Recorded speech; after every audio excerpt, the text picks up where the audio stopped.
நடத்துவதற்கு, அந்த ஜீவ பாதையை தெரிந்து கொள்வதற்கு எனக்கு கிருபை தாங்க ஆண்டவரே, எனக்கு கிருபை தாங்க.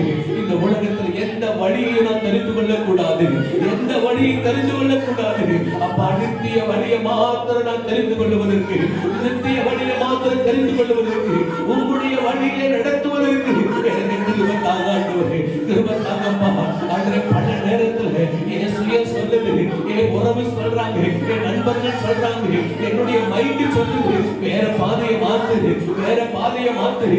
இந்த பாதை ஒரு பெரிய போரான ஒரு வார்த்தை, ஒரு போரான ஒரு பாதைன்னு சொல்லுது. இல்ல இல்ல, அது நித்திய ஜீவனை பெற்றுக் கொள்ளணும்னா அந்த குறுகலான பாதையில நான் கடந்தே ஆகணும், அந்த நெருக்கமான பாதையில கடந்து போயே ஆகணும். உங்களை ஃபாலோ பண்ணுகிறேன், நீங்க வைத்திருக்கிற வழியில நடக்கிறதுக்கு அந்த கிருபையை எனக்கு தாங்காண்டவர், எனக்கு தாங்காண்டவர். நன்றி செலுத்துகிற ஆண்டவரே, என் குடும்பங்களை ஃபாலோ பண்ணிட்டு சொல்லி ஜெபம்ங்களா, என் குடும்ப ஆண்டவரே, என் கணவர், என்னுடைய மனைவி, என்னுடைய பிள்ளைகள், நாங்க குடும்பமா உங்களை ஃபாலோ பண்றவங்களா இருக்கட்டும் ஆண்டவரே, உங்க வழியில நடக்கிறவங்களா இருக்கட்டும் ஆண்டவரே, உங்களை ஃபாலோ பண்றவங்களா இருக்கட்டும். இந்த உலகத்துல யாரையும் ஆண்டவரை நாங்க ஈர்த்து கொள்ளக்கூடாது, இந்த உலகத்துல எதுவும் எங்களை ஈர்த்து கொள்ளக்கூடாது. ஆமாப்பா, எங்க குடும்பமா, நாங்க குடும்பமா உங்களை ஃபாலோ பண்ற மாதிரி, உங்களுக்கு பிடிச்ச மாதிரி நடக்கிற மாதிரி எங்களை நடத்திடுங்க ஆண்டவரே, எங்களை நடத்திடுங்க ஆண்டவரே. எங்க குடும்பமா நாங்க வேற யாரையும் பின்பற்றிடக்கூடாது, வேற எந்த வழியிலையும் போய்விடக்கூடாது. இந்த உலகத்தில் இருக்கிற கோடிக்கணக்கான வழியில எதையும் தெரிந்து கொள்ளக்கூடாது ஆண்டவரே, எதையும் தெரிந்து கொள்ளக்கூடாது.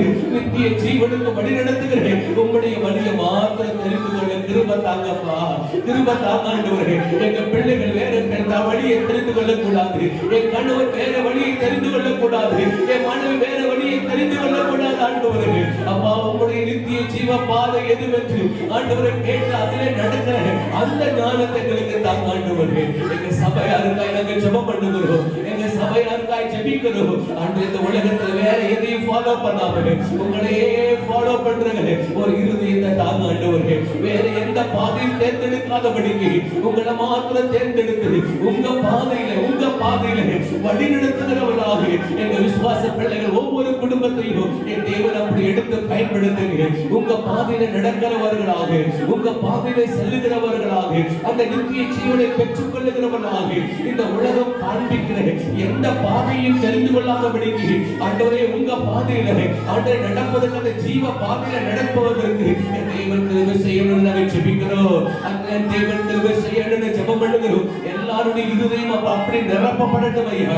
தேவனுடைய பாதையில இயேசு காண்பிக்கிற வழியில நாம நடக்கணுங்கிற ஒரு இருதயம் எங்க சபை பிள்ளைகள் அத்தனை பேருக்கு ஆண்டவரே அப்பா தகப்பனே அந்த உணர்வு வரட்டும்னு ஜெபிக்கிற ஆண்டவரே. அல்லேலூயா என்றுமே துதிக்கிறோம், அல்லேலூயா என்றுமே துதிக்கிறோம். எங்க பகுதியில் வாழுகிற ஜனங்கள், எங்க உறவினர்கள் ஆண்டவரே, இந்த பாதையை தெரிந்து கொள்ள அவருடைய கண்களை தரங்கப்பா. எங்க நண்பர்கள் இயேசுவின் பாதையை தெரிந்து கொள்ள அவருடைய கண்களை தரங்க ஆண்டவர்கள். எங்க அருகில வசிக்கிற ஒவ்வொரு ஜனங்களுடைய கண்கள் திறக்கப்படட்டும். இந்த நித்திய ஜீவ பாதையை தெரிந்து கொள்ள அவர்கள் கண்களை தரங்க ஆண்டவரை சொல்லுங்க. என்னோடு வேலை செய்ய கண்களை தரங்க ஆண்டவரே. என்னுடைய எங்க பகுதியில வசிக்கிற ஜனங்களுடைய கண்களை தரங்க. இந்த ஜீவ பாதையை தெரிந்து கொள்ள அப்பா அவருடைய அறியாமையை விலக்கி போட்டு ஆண்டவரே, அவருடைய குருட்டாட்டத்தை விலக்கி போட்டு ஆண்டவரே, அவருடைய சரீரத்தை நீங்க மாற்றி போட்டு ஆண்டவரே. கர்த்தர் கிருபை தாங்க ஆண்டவரே. அப்பா எங்க பகுதியில் இருக்கிற ஜனங்கள் ஒவ்வொருவரும் இந்த நித்திய ஜீவ பாதையை அறிந்து கொள்ள என் தேவன் கிருபை செய்ததற்காக உமக்கு நன்றி செலுத்துகிறோம் ஆண்டவரே. வாலிபர்கள் ஆண்டவரே இன்றைக்கு ஏதேதோ பாதையை தேடி போறாங்க. தண்டனைகள் எவ்வளவு கடுமையாக இருந்தாலும், சூழ்நிலைகள் எவ்வளவு கடுமையாக இருந்தாலும் ஆண்டவர் அதை தேர்ந்தெடுக்கிறாங்க ஆண்டவரே. வேண்டாமா வாலிபர்கள், விசேஷமா வாலிபர்கள் ஆண்டவர் உங்களுடைய வழியை தெரிந்து கொள்ள என் தேவன் அவருடைய கண்களை தரங்க. அவருடைய சிந்தைகளை நீர் ஆளுகை செய்வீராக ஆண்டவரே. அப்பா அவருக்கு வாய்ப்புகளை கொடுங்க ஆண்டவரே. அவருடைய சகல விதமான அடிமைத்தனங்களும் மாறி போய் ஆண்டவர் இந்த ஜீவ பாதையை தெரிந்து கொள்ளுகிறேன் அந்த ஒரு இருதயத்தை நீங்க தரணும்னு நாங்கள் ஜெபிக்கிற ஆண்டவரே. அல்லேலூயா என்று துதிக்கிறோம். எங்களோடு கூட படிக்கிறேன், எங்களோடு கூட வேலை செய்கிறேன் ஆண்டவர், எங்களை போஷிக்கிற எஜமான்களை ஆண்டவரே இந்த ஜீவ பாதையை தெரிந்து கொள்ள கிருபை தாங்க ஆண்டவரே. ஆமாப்பா ஹவுஸ் ஓனருக்காக, முதலாளிகளுக்காக நாங்கள் ஜெபம் பண்ணுகிறோம். அவர் எல்லாரும் ஆண்டவரே ஜீவ பாதையை தெரிந்து கொள்ள நீர் கிருபை செய்ய ஆண்டவரே. எங்களை ஆளுகிற தலைவர்கள் இந்த ஜீவ பாதையை தெரிந்து கொள்ளட்டும் ஐயா. எங்களை நடத்துகிற அதிகாரிகள் இந்த ஜீவ பாதையை தெரிந்து கொள்ளட்டும் ஆண்டவரே.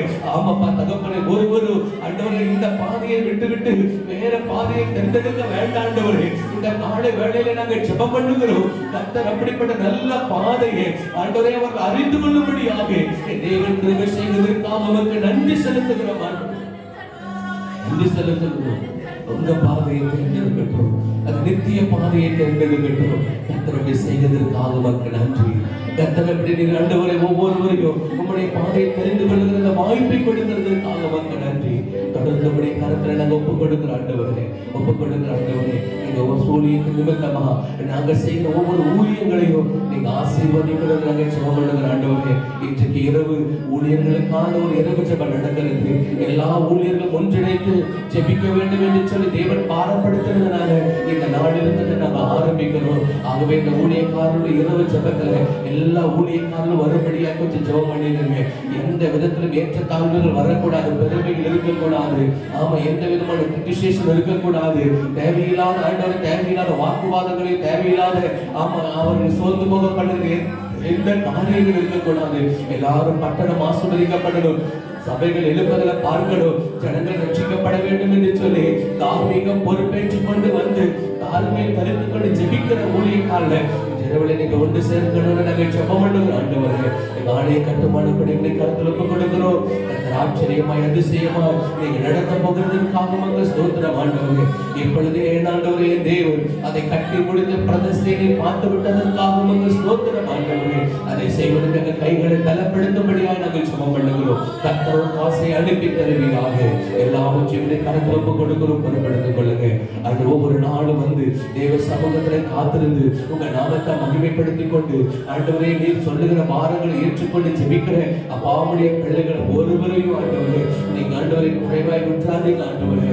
ஆமாப்பா தகப்பன், இந்த ஜெப நாட்கள் முடிவதற்குள்ளாக என் தேவன் அற்புதங்களையும் அடையாளங்களையும் அவர்கள் பார்க்க என் தேவன் திரும்ப செய்வதற்காக நமக்கு நன்றி செலுத்துகிறோம். எல்லாவற்றையும் கருத்துல ஒப்புக் கொடுக்கிறோம், பொறுப்படுத்திக் கொள்ளுங்க, வழி நடத்துங்க. இயேசு கிறிஸ்துவின் வல்லமையுள்ள நாமத்தில் ஜெபிக்கிறோம் எங்கள் ஜீவனோட நல்ல பிதாவே, ஆமென், ஆமென். உட்காருவோம். கர்த்தருடைய நாமம் மகிமைப்படட்டும்.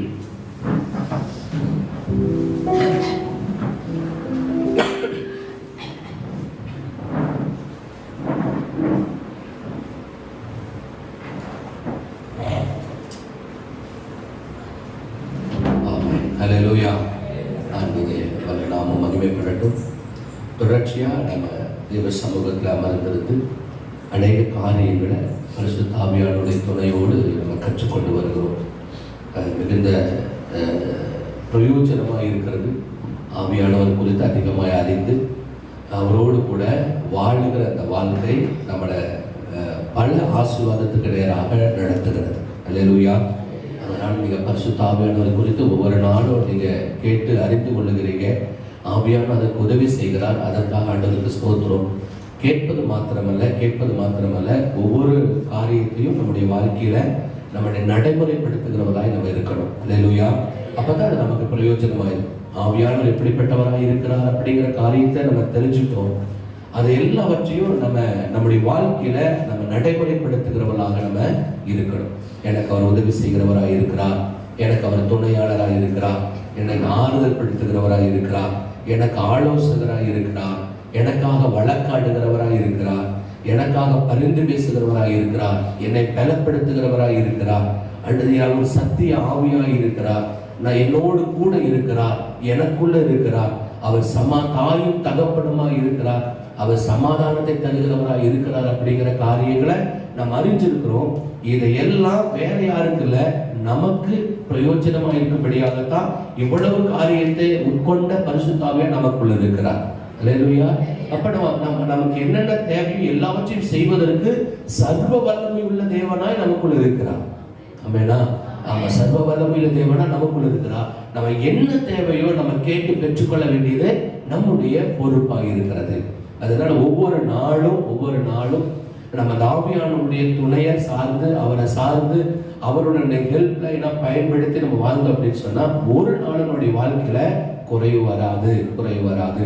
அது படிக்கிற காரியமா இருந்தாலும் சரி, அது நம்ம வேலை செய்யற காரியமா இருந்தாலும் சரி, அது குடும்பத்தை நிர்வகிக்கிற பொறுப்பாக இருந்தாலும் சரி, என்ன காரியமாக இருந்தாலும் சரி, இவர் நமக்கு உதவி செய்ய வல்லமை உள்ளவராக இருக்கிறார். அல்லேலூயா. நாம் எந்த வித அதனாலதான் பைபிள் சொல்லுது, நான் உங்களை திக்கற்றவளாய் விட மாட்டேன், நான் போறது உங்களுக்கு பிரயோஜனமா இருக்குது, நான் போனா தேற்றரவாளராக இருக்கிற பரிசுத்த ஆவியானவரை உங்களுக்கு அனுப்புவேன்னு சொல்லி ஆண்டவர் வாக்கு கொடுத்தவர் போயிருக்கிறார்.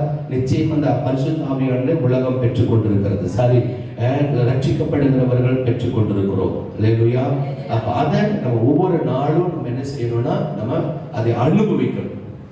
இவ்வளவு பெரிய நன்மை இல்லை, ஆவியானவர் நமக்குள் இருக்கிறார், தேவன் நமக்குள் இருக்கிறார் அப்படிங்கிறத நம்ம புரிந்து ஒவ்வொருடைய தேவைகளையும் அவருடைய முகத்தை நோக்கி பார்க்கிறவர்களாய் நம்ம இருக்கணும்.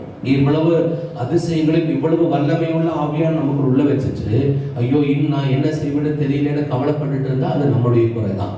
எனக்கு யாருமே இல்லைன்னு சொல்லுவீங்க அப்படின்னு சொல்லுச்சுன்னா அது நம்மளுடைய அறியாமை தான். பாருங்களேன், இவ்வளவு நமக்கு என்னென்ன விதமான உதவிகள் தேவையோ அத்தனை உதவியும் தருகிறவரான பரிசுத்த ஆவியானவராகிய தேவன் தான் நமக்குள் இருக்கிறாருங்கிற ஆண்டவர் சொல்லிச்சார். அப்ப நமக்கு என்ன தேவையோ எல்லாவற்றையும் ஆவியானவர்கிட்ட கேட்டு பெற்றுக்கொள்ள வேண்டியது நம்முடைய பொறுப்பாக இருக்கிறது. அல்லேலூயா. அதனால நீங்க அதை மனதில் வைத்துக் கொள்ளுங்க. நேற்று தினத்தில் பார்த்தோம், நம்ம போதிக்கிறவர், நம்மளை நினைப்பூட்டுகிறவர், அவர் சமாதானத்தின் தேவன் அப்படிங்கிற காரியத்தை நம்ம நேற்று தினத்துல பார்த்தோம். நேற்று தினத்துல ஒரு கேள்வியோடு கூட நம்ம முடிச்சோம். கேள்வியோடு அப்படின்னு சொன்னா நாளைக்கு இந்த காரியத்தை குறித்து நம்ம தியானிக்கலாம் அப்படின்னு சொல்லிட்டு நம்ம முடிச்சோம். ஞாபகம் இருக்கா யாருக்காவது? என்னது ரூபா சொல்றா? பரிசுத்தங்கிறத தெரியல, அதுக்கு மேல என்னது தெரியல. சொல்ல என்ன ஆவியானவரை வெரி குட். ஆவியானவரை நிறைங்கன்னு சொல்றமே, எதுக்காக நிறையணும் அப்படின்னு சொல்லிட்டு இன்னைக்கு நம்ம கற்றுக்கொள்ள போகிறோம். சரிங்களா? பரிசுத்த ஆவியினால நிரப்பப்படுவதுன்னா என்ன? பரிசுத்த ஆவியினால நிரப்பப்படுவதுன்னா அவர் தான். ஏன்னா இத்தனை காரியத்தை கிட்டத்தட்ட ஒரு 15 காரியம், அதாவது வல்லமை உள்ள 15 உதவி செய்கிற அப்படிப்பட்ட ஒரு பரிசுத்த ஆவியானவர் எனக்குள்ள வந்துச்சார், எனக்குள்ள இருக்கிறார். ஆனா நீங்க என்ன சொல்றீங்க? ஆராதனையில ஆவியானவர் விட்டு கொடுங்க, பரிசுத்த ஆவியில நிரப்புங்க, பரிசுத்த ஆவியில நிறையுங்க அப்படின்னு சொல்லி சொல்றீங்களே, எதுக்காக நிரப்பப்படணும் அப்படிங்கிறதா இன்னைக்கு நம்ம என்ன செய்ய போறோம்னா நம்ம பார்க்க போகிறோம். ஏன்னா லூக்கா 4:1, லூக்கா எழுதின சுவிசேஷம் 4ஆம் அதிகாரத்துல 1வது வசனம் இப்படி சொல்லுகிறது, இயேசு பரிசுத்த ஆவியினாலே நிறைந்தவராய் யோர்தானை விட்டு திரும்பி போனார். அப்ப பைபிள் சொல்லுது, இயேசுவே இந்த பூமியில் இருக்கிற போது அவர் ஆவியானவரை பெற்றுக்கொண்டு ஆவியின் துணையோடு போனார் என்றல்ல. லூக்கா 4:1. அப்போ அவர் பைபிள் சொல்லுது, இயேசு பரிசுத்த ஆவியினால் எப்படி இருந்தாரா? நிறைந்தவராய் இருந்தார். என்னது நிறைந்தவராய்? பரிசுத்த ஆவியை பெற்றுக்கொண்டா போதாதா? பரிசுத்த ஆவியானவருடைய துணையோடு கூட போனாங்கன்னு சொன்னா பரவாயில்ல. இது பரிசுத்த ஆவியிலே நிறைந்தவராய் யோர்தானை விட்டு திரும்பி போனார்னு சொல்லப்பட்டிருக்குது. அப்ப அந்த நிறைவு அப்படின்னு சொன்னா என்ன? நிறைவுனா என்ன? அடுத்த ஒரு சில வசனத்தை முதலாவது வாசிச்சுட்டு அதுக்கு பிற்பாடு நம்ம பார்க்க போறோம். யாரெல்லாம் அப்படிப்பட்ட பரிசுத்த ஆவியினால நிரப்பப்பட்டிருந்தாங்க அப்படின்னு சொல்லி. அதே லூக்காவுல 1வது அதிகாரத்துல 15வது வசனத்தை பார்க்கிற போது 1:15 அவன் கர்த்தருக்கு முன்பாக பெரியவனாய் இருப்பான், திராட்சரசமும் மதுவும் குடியான், தன் தாயின் வயிற்றில் இருக்கிற போதே பரிசுத்த ஆவியினாலே எப்படிப்பட்டவனாய் இருப்பான்? நிரப்பப்பட்டு இருப்பான். யாரை குறித்து சொல்லுது? யோவான் ஸ்நானனை குறித்து சொல்லப்படுகிறது. வயிற்றில் இருக்கிற போதே பரிசுத்த ஆவியை பெற்றுக்கொண்டவன் சொல்லல, பரிசுத்த ஆவியினால் என்ன செய்யப்பட்டிருக்கவனா? நிரப்பப்பட்டிருப்பான் அப்படின்னு சொல்லப்படுகிறது. அதை லூக்கா 1:41 வாசிக்கலாம். 1:41. எலிசபெத் மரியாளுடைய வாழ்த்தலை கேட்ட பொழுது அவளுடைய வயிற்றிலிருந்து பிள்ளை துள்ளிற்று. எலிசபெத் பரிசுத்த ஆவியினால நிரப்பப்பட்டிருந்தார். அப்ப எலிசபெத் பரிசுத்த ஆவியினால எப்படி இருந்தாங்க? நிரப்பப்பட்டிருந்தாங்க. அங்கேயும் எலிசபெத்தினுடைய வாழ்க்கையில சொல்லப்படுது ஆவியினால நிரப்பப்பட்டிருந்தாங்க. அதே லூக்கா 1:67 வாசிக்கலாம். அவருடைய தகப்பனாகிய சகரியா பரிசுத்த ஆவியினாலே நிரப்பப்பட்டு தீர்க்க தரிசனமாக அப்படின்னு. அப்ப இங்க சகரியா குறித்து சொல்லப்படுகிற போதும் அவன் எப்படிப்பட்டவனாய் இருந்தாரு? பரிசுத்த ஆவியினால நிரப்பப்பட்டவனாய் இருந்தார். அப்போ எலிசபெத், சகரியா, யோவான் அப்படிங்கிற அந்த முழு குடும்பமும் எப்படித்தான் வாழ்ந்துச்சா? பரிசுத்த ஆவியினாலே நிறைந்து வாழ்ந்தாங்க. அதுதான் நம்ம இன்னைக்கு பார்க்க போகிறோம். அடுத்தது இன்னும் நம்ம வசனத்தை நம்ம கவனிக்கலாம். அப்போஸ்தலர் 2வது அதிகாரத்தை எடுத்துக்கொள்ளலாம். அப்போஸ்தலர் 2வது அதிகாரத்துல 4வது வசனத்தை கவனிக்கிற போது அப்போஸ்தலர் 2:4 அவர்கள் எல்லாரும் பரிசுத்த ஆவியினாலே நிரப்பப்பட்டு ஆவியானவர் தங்களுக்கு தந்தளின வரத்தின்படியே வெவ்வேறு பாஷைகளினாலே பேச தொடங்கினார். அப்ப இங்க சீசர்கள், அப்போஸ்தலர்களை குறித்தும் அந்த 120 பேர் கூடி இருந்த அவர்களை குறித்து பைபிள் சொல்லுகிறது. அவர்கள் 120 பேரும் பரிசுத்த ஆவியினால எப்படி இருந்தாங்க? நிரப்பப்பட்டிருந்தாங்க. இப்ப இதுதான் இன்னைக்கு நம்ம தியானிக்க போறோம். அதே மறுபடி வசனத்தை கவனிக்கலாம். அப்போஸ்தலர் 4:8 அதிகாரம் 8வது வசனத்தை வாசிக்கலாம். அப்பொழுது பேதுரு பரிசுத்த ஆவியினாலே நிறைந்து ஜனத்தின் அதிகாரிகளே, அங்க யாரு நடந்தாரா? யாரு ஆவியில நிறைந்தது அப்படின்னு சொன்னா, பேதுரு பரிசுத்த ஆவியினாலே நிறைந்தவரா அங்க எந்திரிச்சு பேச தொடங்குறார். இப்ப பாருங்க, இதுவரைக்கும் நம்ம பார்த்த ஒருவருமே பரிசுத்த ஆவியை பெற்று பரிசுத்த ஆவியின் மூலமாய் அப்படின்னு சொல்லிட்டு நம்ம என்ன செய்யல, நம்ம கேட்கல. எல்லாரும் எப்படிப்பட்டவங்களா இருந்தாங்க? நிரப்பப்பட்டவங்களா இருந்தாங்க, நிறைந்தவங்களா இருந்தாங்க. அடுத்து இன்னொரு வசனத்தை கவனிக்கலாம். அப்போஸ்தலர் 4வது அதிகாரம் 31வது வசனம். ஜெபம் பண்ணின போது அசைந்தது, அவர்கள் எல்லாரும் பரிசுத்த ஆவியினாலே நிரப்பப்பட்டு தேவ வசனத்தை தைரியமாய் சொன்னார்கள். அப்ப அங்க ஆண்டவரை பின்பற்றுகிற ஒரு கூட்டத்தை குறித்து சொல்லப்படுகிறது, சீசர்களை குறித்து சொல்லப்படுகிறது. அவர்கள் எல்லாரும் பரிசுத்த ஆவியினாலே எப்படிப்பட்டவனாக இருந்தாங்கன்னா நிரப்பப்பட்டிருந்தாங்க. அப்போஸ்தலர் 7வது அதிகாரத்துல 55வது வசனத்தை கவனிங்க. அப்போஸ்தலர் 7:50 அவன் பரிசுத்த ஆவியினாலே நிறைந்தவனாய் வானத்தை அண்ணாந்து பார்த்து தேவனுடைய மகிமையையும் வழிபாரிசத்தில். இது யாரை குறித்து சொல்லுது? ஸ்தேவானை குறித்து சொல்லப்படுகிறது. இப்படிப்பட்ட நிலையில இவர் நின்று பார்க்கிறாருன்னா எல்லாரும் கல்லறிகிறாங்க. சரீரம் முழுவதும் காயங்களும் குற்றுயாய் குலையாய் இருக்கிறான்னு சொல்லுவாங்க இல்லையா? அப்போவான்னு மறிக்கிற அந்த நிலைமையில கூட பைபிள் என்ன சொல்லுதுன்னா, ஸ்தேவான் பரிசுத்த ஆவியினாலே நிறைந்தவராய் இருந்தார் அப்படின்னு சொல்லப்படுது. அடுத்தது அப்போஸ்தலர் 13வது அதிகாரத்துல 9வது வசனத்தை கவனிங்க. 9வது வசனம். அப்பொழுது பவுல் சவுல்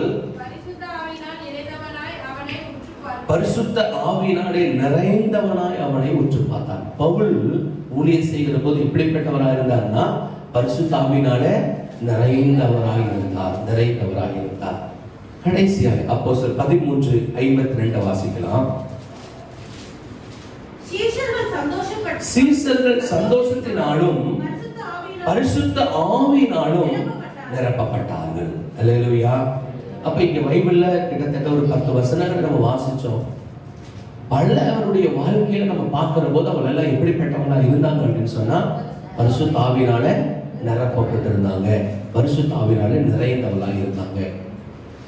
நம்ம நாட்கள்ல ஆண்டவர் அனுமதிச்சார் அப்படின்னு சொன்னா, ஒவ்வொருவரும் ஆவியில நிறைந்து அவர்கள் செய்த ஆவியில நிறைந்து அவர்கள் செயல்படுகிற போது எப்படிப்பட்ட காரியங்கள் நடந்தது அப்படிங்கிறத நம்ம வருகிற நாட்கள் நம்ம தியானிக்கலாம்.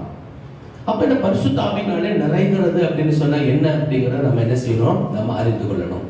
என்ன பரிசுத்த ஆவியில் நிறைந்து? பரிசுத்த ஆவியை பெற்றுக்கொண்டா பார்த்தாதா? அதுதான் பைபிள் சொல்றது. 4வது அதிகாரத்துல வாசிச்சோம், நீங்க ரட்சிக்கப்பட்டு ரட்சிப்புக்கு ஏதுவான வார்த்தைகளை கேட்டு நீங்க ரட்சிக்கப்பட்ட உடனே நமக்குள்ள என்ன ஆயிடுச்சு அப்படின்னா, பரிசுத்த ஆவியினால நம்ம முத்திரை போடப்பட்டோம் அப்படின்ட்டு. அப்ப பரிசுத்த ஆவி எனக்குள்ள இருக்கிறார், அவரால் நான் நடத்தப்படுகிறேன்.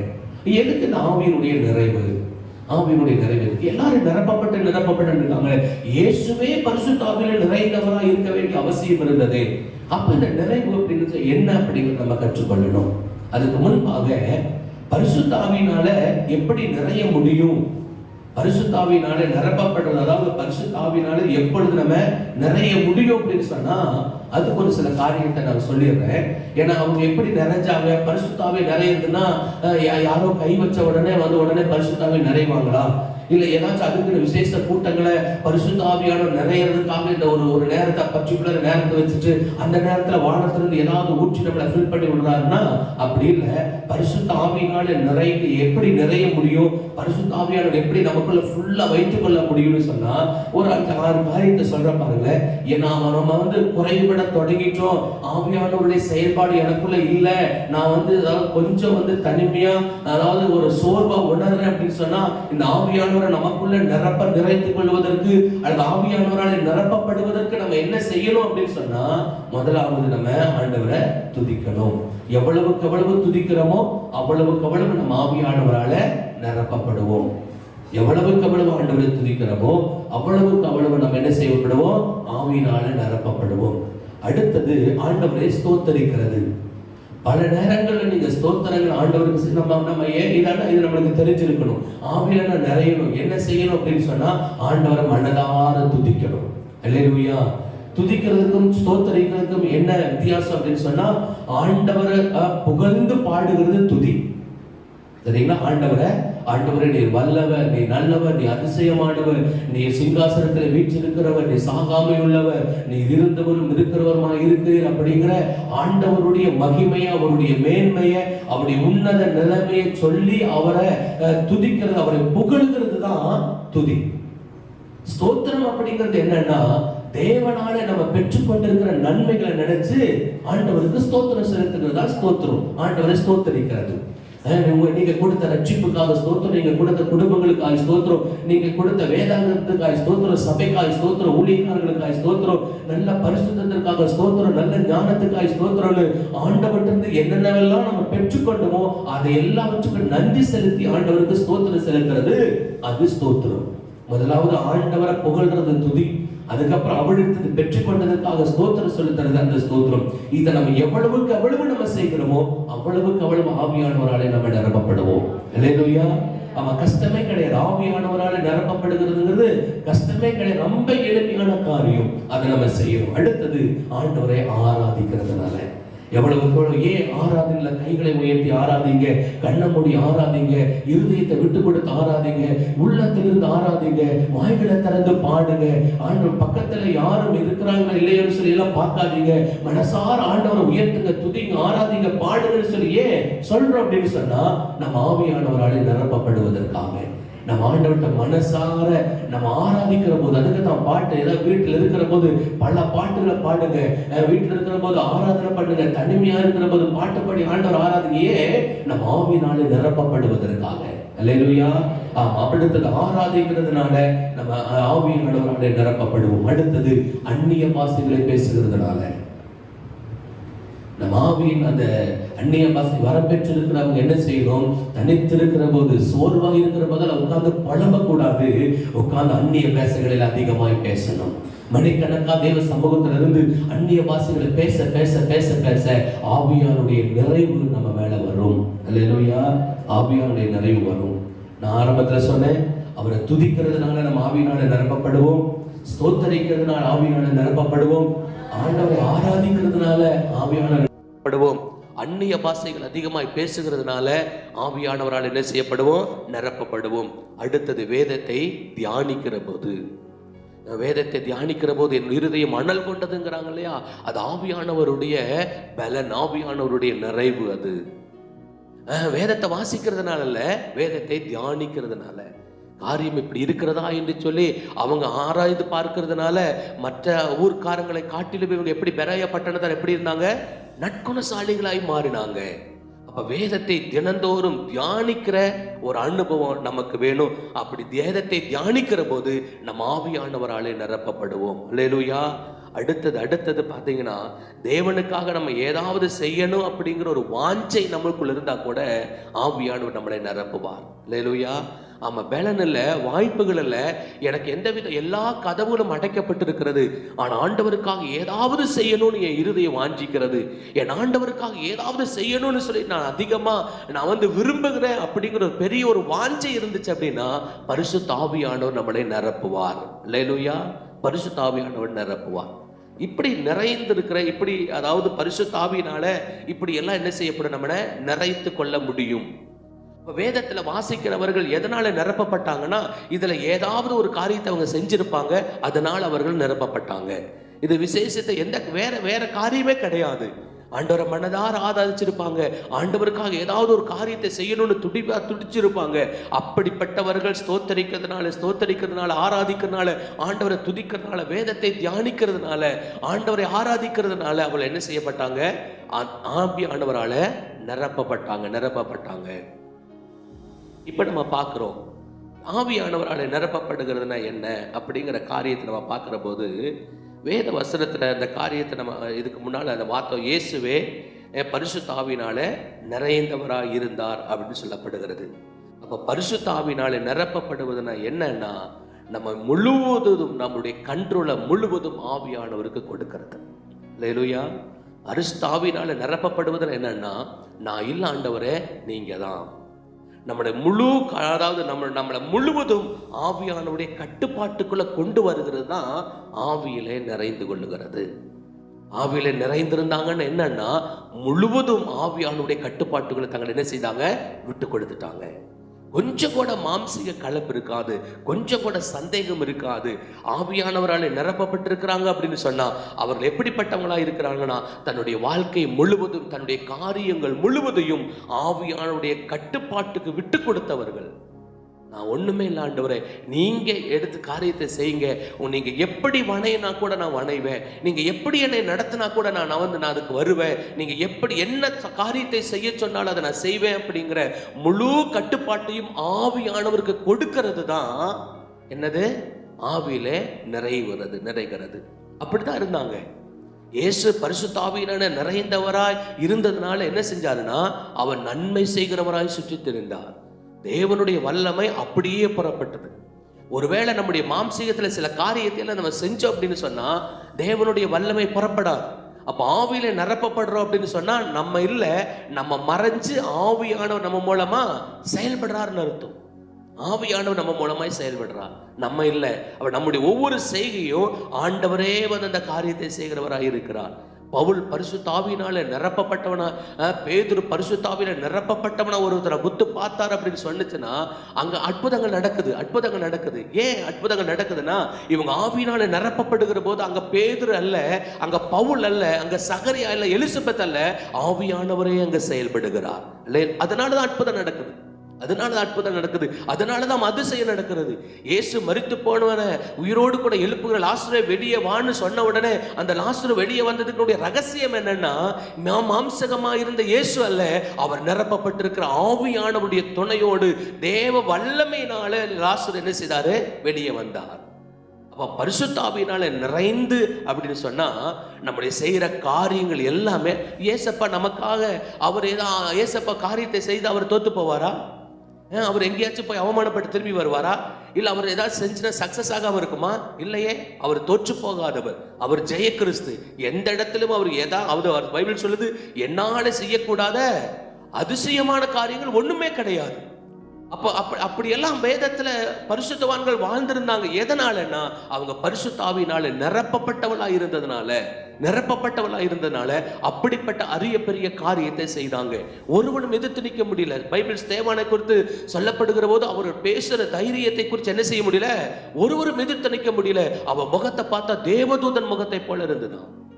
அப்ப நம்ம பரிசுத்த ஆவியினால நிரப்பப்பட்டா நம்முடைய முக ரூபம் மாறும், நம்முடைய பேச்சு மாறும், நம்முடைய நடக்கை மாறும், நம்முடைய சிந்தனை மாறும். ஏன்னா நம்மளே இல்லை.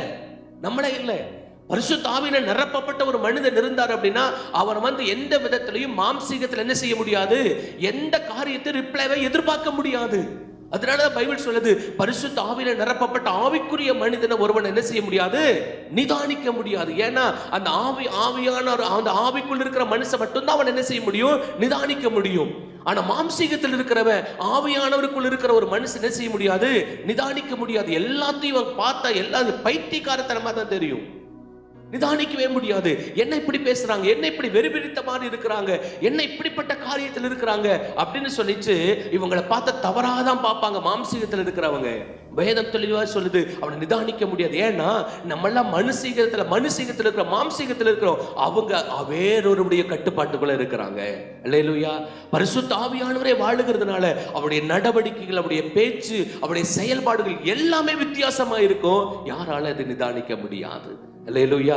அப்போ பரிசுத்த ஆவியில நிரப்பப்பட்டவனா இருந்துச்சு அப்படின்னா நம்மளை பார்த்து ஒருவர் கை நீட்டி பேசுவதற்கு பயப்படுவாங்க. அப்ப என்ன இவ்வளவு குறைவா இருக்கிறதுக்கு காரணம் என்னன்னா, இந்த பரிசுத்த ஆவியானுடைய நிறைவு இல்லை. பரிசுத்த ஆவியின் நிறைவு என்னது? ஆவியானவருக்கு நம்மள முழுவதுமாய் விட்டு கொடுத்தது. நம்ம மறைஞ்சு, நீங்க யோவான் சொன்னதை போல நான் சிறுகணும், நீங்க பெருகணும் ஆண்டவரே. யோவான் நின்னு பயங்கரமா அறைகூவல் விடுகிறார், கடுமையான பிரசங்கத்தை பண்ணுகிறார். விரியம்பான்பு குட்டிகளே, வரும் கோபத்துக்கு தப்பித்துக் கொள்ள உங்களுக்கு வகை காட்டினவன் யார் அப்படிங்கிறார். சொன்ன உடனே அதிகாரிகள் எல்லாரும் வந்து என்ன செய்யறாங்க? பயந்து, போதகரை நாங்க என்ன செய்யணும் சொல்லுங்க அப்படின்னு சொல்லிட்டு. ஏன்னா யாராவது திட்டின பிரசங்கத்தை, கடிந்து கொண்ட பிரசங்கத்துல மனம் திரும்புவாங்களான்னா, யோவான் சாணன் செய்த பிரசங்கத்துல எல்லாரும் மனம் திரும்பினாங்க. ஏன்னா அங்க பிரசங்கம் பண்ணது யோவான் சாணன் அல்ல, பரிசுத்த ஆவியினால நிரப்பப்பட்டிருந்து பேசுறதுனால தேவனே அந்த பிரசங்கத்தை செய்தார். அல்லேலூயா. அதனால அந்த ஜனங்கள் என்ன செய்யப்படுறாங்க? குத்தப்படுகிறாங்க. பேதுரு எந்திரிச்சு ஜெபம் பிரசங்கம் பண்ணுகிற போது இருதயத்தில் என்ன செய்யப்பட்டாங்க? குத்தப்பட்டாங்க. படிப்பறிவு இல்லாத பேதையா இருக்கிற பேதுரு எந்திரிச்சு பரிசுத்த ஆவியால் நிரப்பப்பட்டவனாய் 11 பேரோடு கூட எழுந்து நின்று பிரசங்கம் பண்ணுகிற போது 3000 பேருடைய இருதயங்கள் குத்தப்பட்டு, நாங்க என்ன செய்யணும், ரட்சிக்கப்படுவதற்கு நாங்க என்ன செய்யணும் கேட்டாங்கன்னா, அங்க பண்ணினது பேதுரு அல்ல, பரிசுத்த ஆவியினால நிரப்பப்பட்டவனாய் இருக்கிற போது அவருடைய பேச்சு ஒவ்வொன்றும் தேவ சத்தமாய் வந்தது.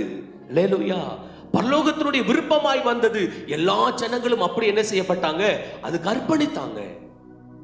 பரிசுத்த ஆவியால் நிரப்பப்படுகிறதுங்கிறது நம்ம மறைச்சு அவரை செயல்படுத்துகிறது.